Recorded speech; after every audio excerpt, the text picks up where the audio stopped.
Napatunayan na nga po mga idol ng Golden State Warriors na isa na nga po silang ganap na contender ngayong season sa pagkakaroon ng record na 9-2 bilang top 2 sa West.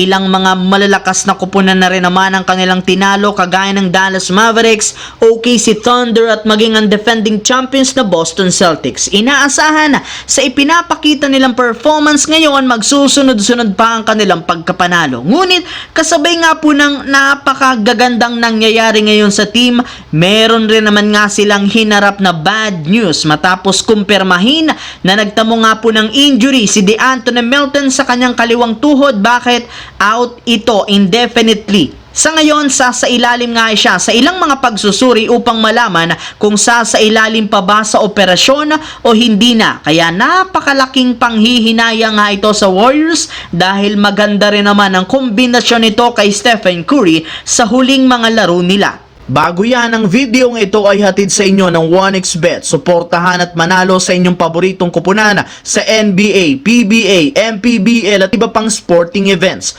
Maaaring makakuha up to 12,000 cash bonus sa inyong first deposit gamit ang aking promo code. Pag tama prediction mo, panalo ka. Simple lang, pindutin lamang ang link sa comment section at mag-register gamit ang inyong GCash account para makapag-cash in at cash out. Isang paalala, tumaya ng responsable. Samantala, simula nga po nang maglaro si D'Angelo Russell sa Lakers ng off the bench, hindi pa nga sila natatalo ni isamang beses kahit man nag-i-struggle ito. Pero sa kabila niyan, tinutulak pa rin naman nga ngayon ang pag-trade sa kanya ni Rob Pelinka. At base sa inilabas na balita, mukhang mangyayari na rin naman ito since tuluyan na nga pong nakipag-usap ang front office ng Lakers sa Atlanta Hawks sa isang close room meeting para makuha nila ang matagal ng target na si Bogdan Bogdanovic. Bali, dito nga po pinag-usapan ng dalawa kung paano makukuha ni Rob Pelinka si Bogdanovic sa isang trade.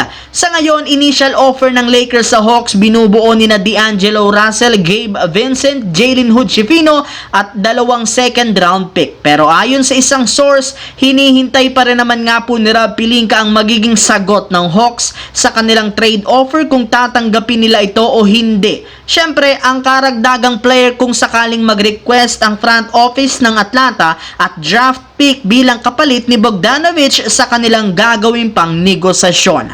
Sa kabilang banda, sobrang nag-i-struggle nga po ang Dallas Mavericks ngayong regular season. In fact, na-upset pa nga sila ng Utah Jazz 115-113 sa kabila ng pagtatala ni Luka Doncic ng 37 points, 7 rebounds, 9 assists. Nasayang rin naman ang naging effort ni na Klay Thompson na merong 17 points, na G. Marshall 19 points off the bench at si Quentin Grimes na nagtala ng 15 points. Kaya dahil sa pagkatalong ito, umabot na sa 4 games ang lose streak at bumagsak sa 5-7 ang kanilang record bilang pang-12 sa West. Kaya isang malaking katanungan, ano nga bang nangyayari ngayon sa defending champions ng West na Dallas Mavericks? At sa naging pahayag ni Luka, aminado ito na siya nga daw ang tunay na may kasalanan ng kanilang pagkatalo dahil napabayaan nga po niya si John Collins na makapagtala ng puntos sa huling segundo ng fourth quarter na siyang naging rason ng kanilang pagkatalo. Maliban dyan, ibinulgar nga nito na simula nga po nang mag-umpisa ang season, lumamya nga bigla ang kabuuan ng kanilang depensa since nahihirapan nga silang pigilan ang ginagawang play ng kanilang kalaban.